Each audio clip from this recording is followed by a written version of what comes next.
Well, hi, good morning. Thanks for joining me in my shop. I'm going to be powering up this radio and seeing what happens with it. But first, I've got a couple of considerations, especially about this tube here, which is definitely the output tube, way over here. It didn't take me long to find a sheet about this tube. This particular tube is a CX371. And so here's what I've got here. I just have it on a piece of paper to read out. So I guess this was the latest technology when this tube came on the market. Here's what it says. Designed to supply a large volume of undistorted power for loudspeaker operation. And results are obtained with a plate voltage of 90 to 180 volts. Of course, 90 is the typical battery voltage. And 180, I guess you would get 180 out of a power supply like this. The use of this tube practically eliminates the possibility of tube distortion, and pure natural reproduction is the result. Is for use only in the last audio frequency stage. So it's the output tube. The filament is a foliated tungsten and may be reactivated. So a lot of the experimenting with tubes was around what kinds of coatings and materials the cathode should be made of to help it produce a volume of electrons for conduction through the tube. The tubes themselves are all pretty much the same thing: a heater, a plate, and a grid. Not much difference between them. The power output at maximum voltage obtained is approximately 40 times greater than from the CX301A. So the CX301A was probably the popular output tube just before this one came on the market. I mean, there may have been others out there competing too. So at 90 volts, the output is 9 times that of the CX301A. So if you're running a battery operated set and you're smart enough, you wouldn't be fooled by going out and buying this expensive output tube just to raise the output a little bit. So here they're saying even at 90 volts with a battery operated radio, you're going to get 9 times the output of the earlier tube. Sounds pretty impressive. The performance of all, this is the important part, this is the part that caught my attention. The performance of all loudspeakers, especially those of low impedance and cone type, show a marked improvement in volume and tone quality with this tube. $4.50. Sounds like a chunk of money back in 1920, I don't know, 1925, somewhere around there. So what's that mean about this radio? Well, okay, so this radio was presented to me with this speaker. Okay, hooked up to it. The speaker was jury rigged into the cabinet. It's not original to the cabinet. And at a glance, I'd say this speaker's from the 1950s or 60s or something like that. It has exactly the correct wire on it, but that could have been attached to it at any time. These funny legs here were there just so it would sit in the cabinet like that. Not really at all correct. It has this transformer on it.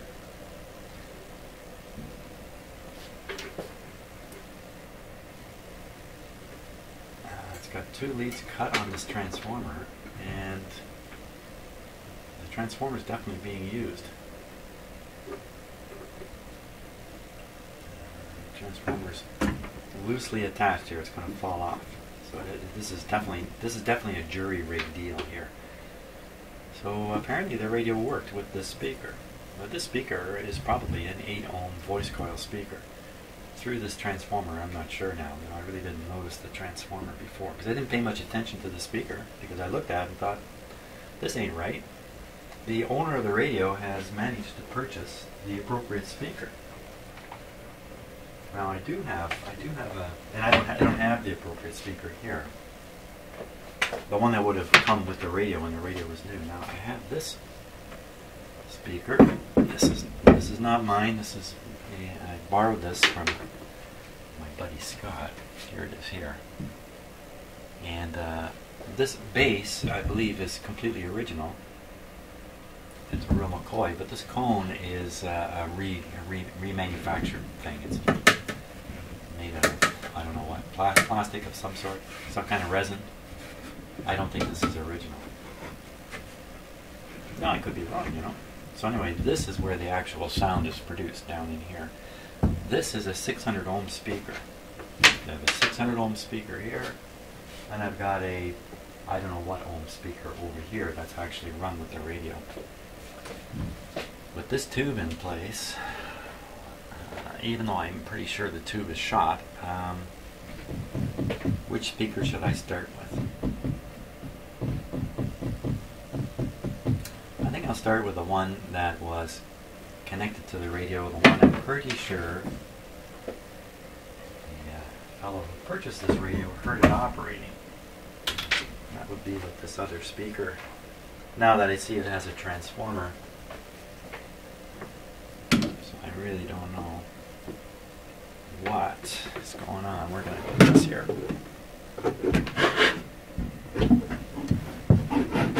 Okay. And the speaker.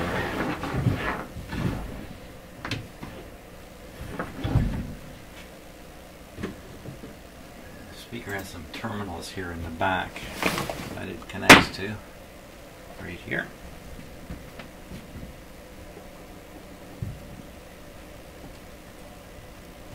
Not surprisingly, these terminals are right near the output tube here.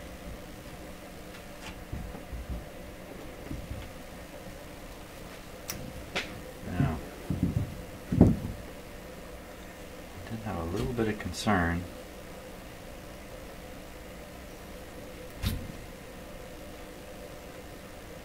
Which tube goes where.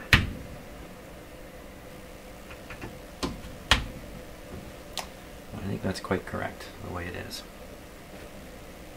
Okay. Shall we hit the juice on this guy? So I got the cable wired up. I've got the meter back here. Let me slide this over. This meter is gonna hard to see there, isn't it? Change things a little bit.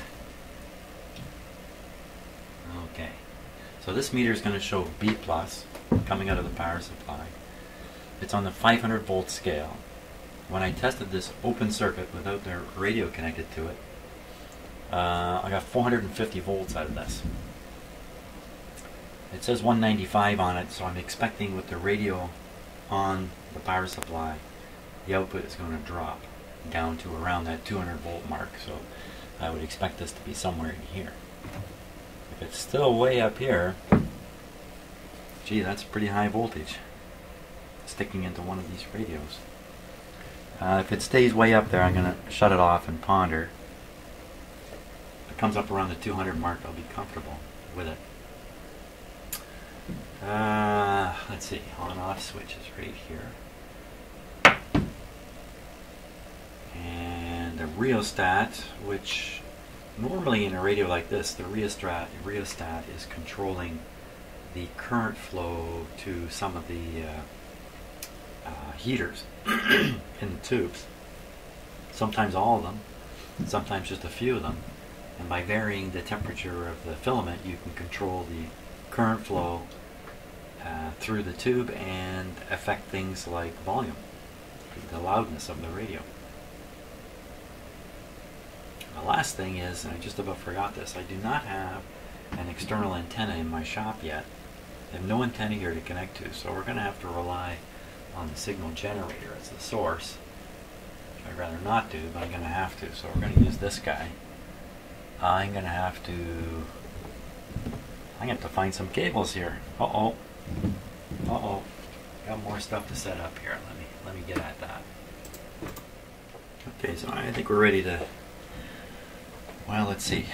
Got my signal generator. It's actually switched on now. The only cord I could find terminates with this big, I think that's a PL 259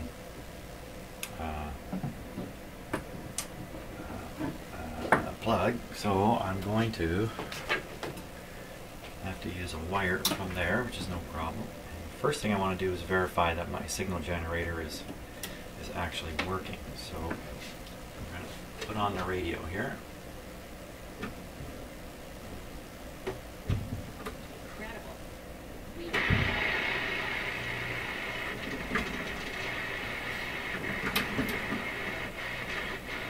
Okay, we're tuned to 3 megahertz here, which not the best frequency, but that's okay.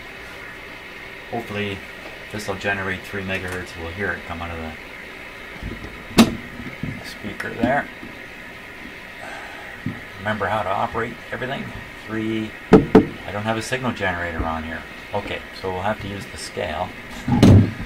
Okay, 3 megahertz right at the end of this scale.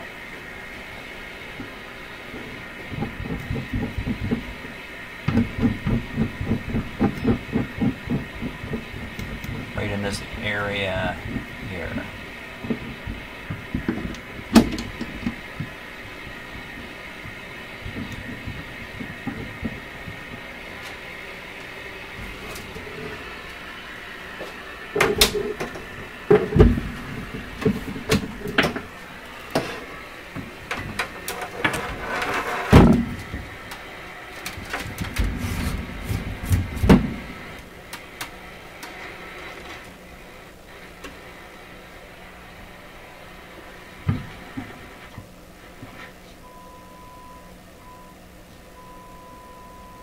There we are.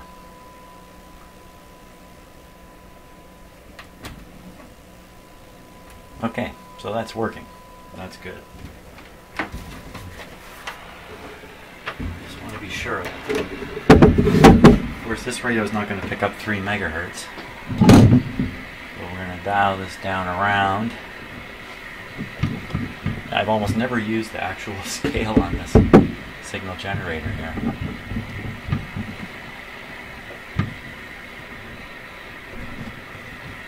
I don't know where we are. Somewhere between 300 and 950 kilohertz. We don't need to listen to that. Oh, I could figure it out using this radio, just where we are. Thing is, I can't tell where this is tuned to anyway, so it doesn't really matter. Now, hey, where's the antenna get connected here? Yeah, that's a good question.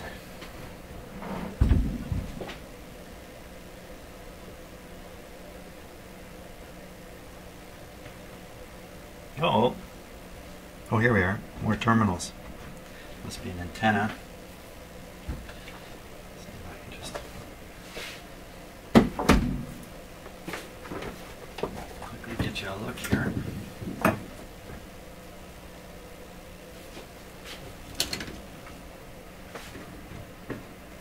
So there's 2 more terminals on the back here. One, no doubt, is a ground. The yellow one will be the antenna. They're not marked.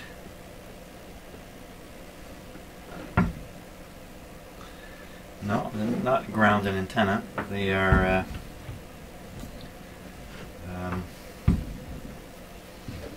if you had like a dipole antenna, and you have 2 leads coming back.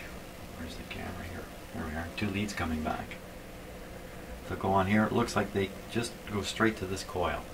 That's what it looks like to me. So we'll do that. We'll hook up one here. This is the center conductor. Okay. In order to ensure we've got a strong signal, this is not very good here.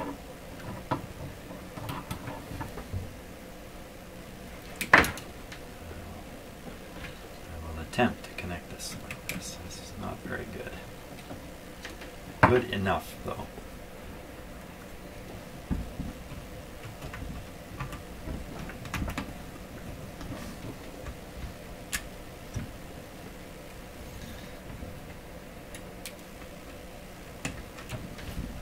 Clip's not very agreeable.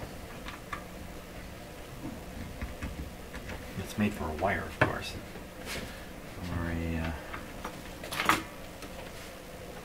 smaller clip.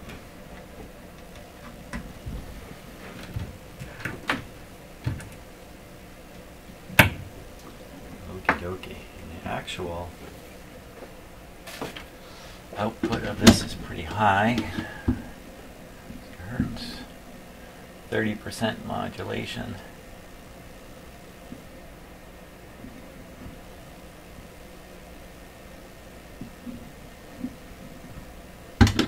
Okay, we got probably a fairly decent signal going into the back of this radio. Now, are we all set here? Okay, let's plug in the power supply. So I'm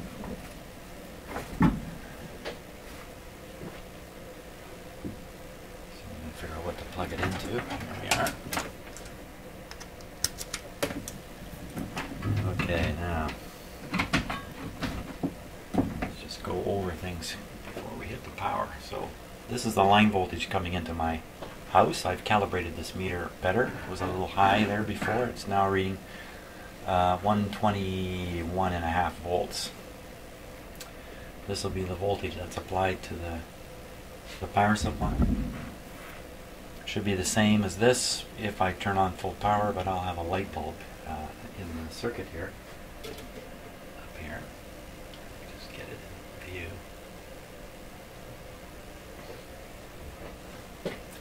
To restrict the power a little bit. This meter down here will be measuring the B+ voltage, so we can keep an eye on it. I'm expecting it to come up in this zone. It has the strength to get all the way up here. On the controls on the radio, there's not a lot. There's the heater rheostat, which I believe I have turned minimum right now. And we have the on-off switch, and then we have the tuning.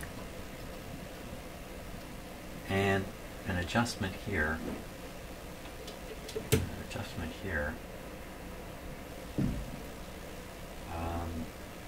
Looks to me like an antenna tuner, something like that.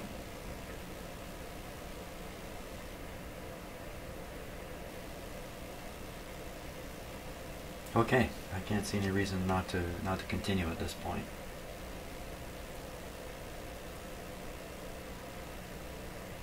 Okay.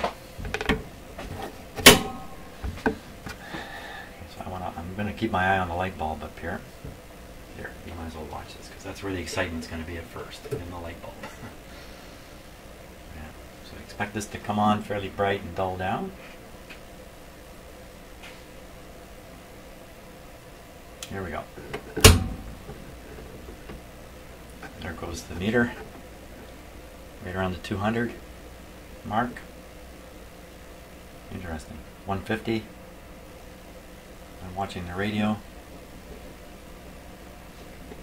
I'm going to tube heating here. Watch that meter. Down around 130 now, 130 volts. Listening for sound. Crackling, buzzing, hissing, anything coming out of the speaker here.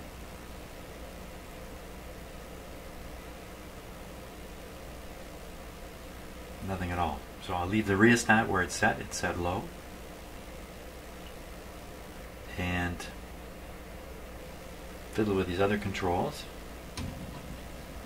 Can't expect anything much to happen here. Okay, I'll bring up the rheostat. The microphone you're listening to me through, microphones, are just a foot away from the speaker here. There's one here. There's one here. So a little bit of sound, you should be able to hear it. I'm hoping for crackling,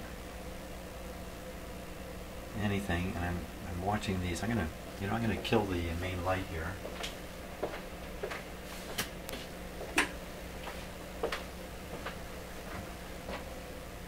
In hopes of seeing the filaments a little better.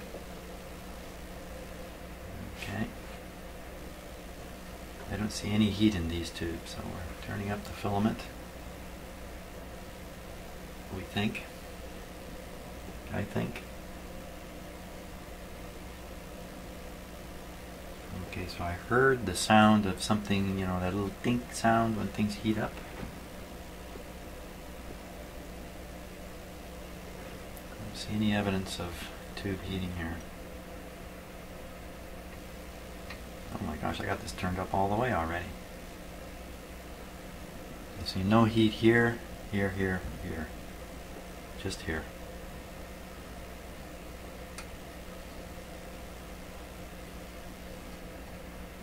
Oh.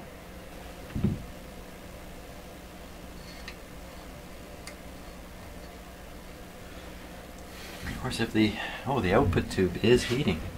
Okay, the output tube is glowing. Is that the one that's under rheostat control?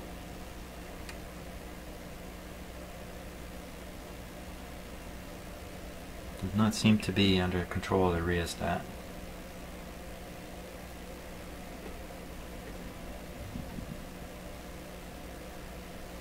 Maybe you can't see the heaters in these tubes.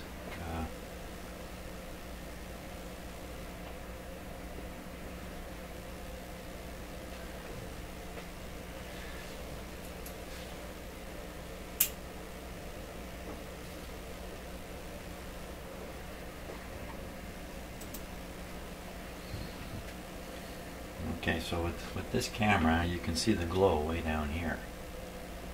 Let's just check it out here. Okay, so that's the smoky tube there. And there's reflections on the glass. This one you can clearly see is glowing away. Don't be fooled by the blue light there or that other one. This one here is just this light here. Watch. Putting my hand in front of it. There's no doubt it's not coming from the tube. The blue light is actually coming from the front of this camera. It has a little blue light on it. I see no evidence of heating. Okay. Move this rheostat a little bit.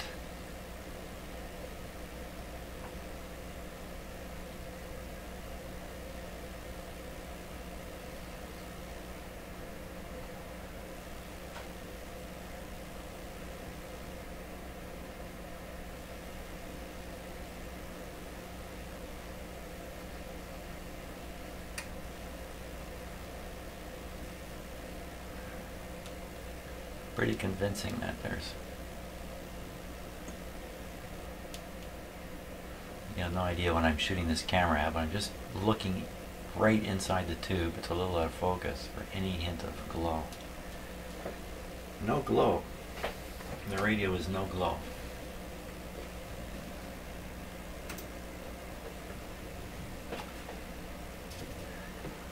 That's just daylight coming into my shop here. It's lit it up.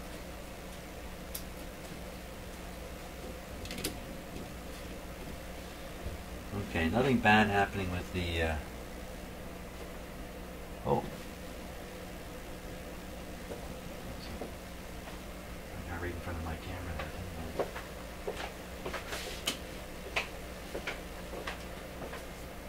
I? Oh, what to make of this? The tube in the power supply is not lit.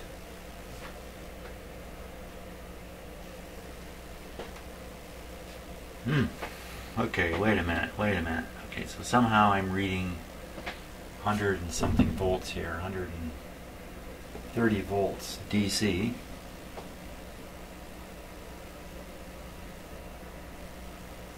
Yet the tube in there is not lit. I have not operated the switch here either. It's not adding up. Not adding up. If this switch is off, and that's why some of these tubes aren't lit, why is this tube lit? That doesn't make sense. If this switch is off, and because of that, the power supply tube's not heating, then where am I getting 180 volts from? Oh.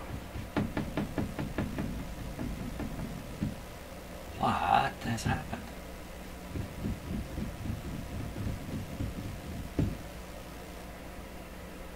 Well, I'm tempted to flip the switch here. Let's do that.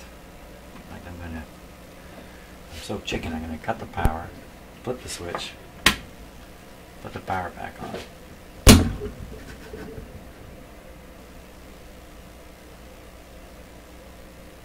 Okay, so you can see this voltage now is, if you can see it, is showing full voltage. I flipped the switch, I removed the load, my light bulb's off. So it's clearly an on-off switch. What is going on here? Okay, so we're going to flip the...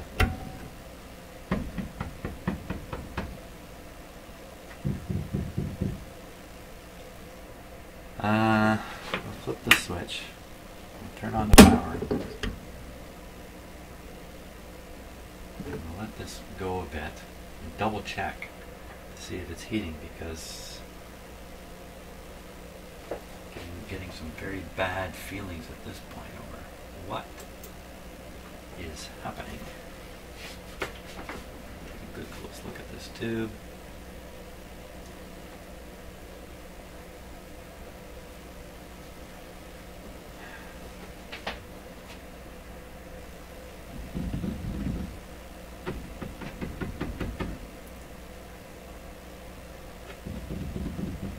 Thinking hard here. What am I forgetting? Am I forgetting something? Did that tube not light up? I am on restricted power, but it's not really heavily restricted. It should still leave some volts to heat up this tube easily.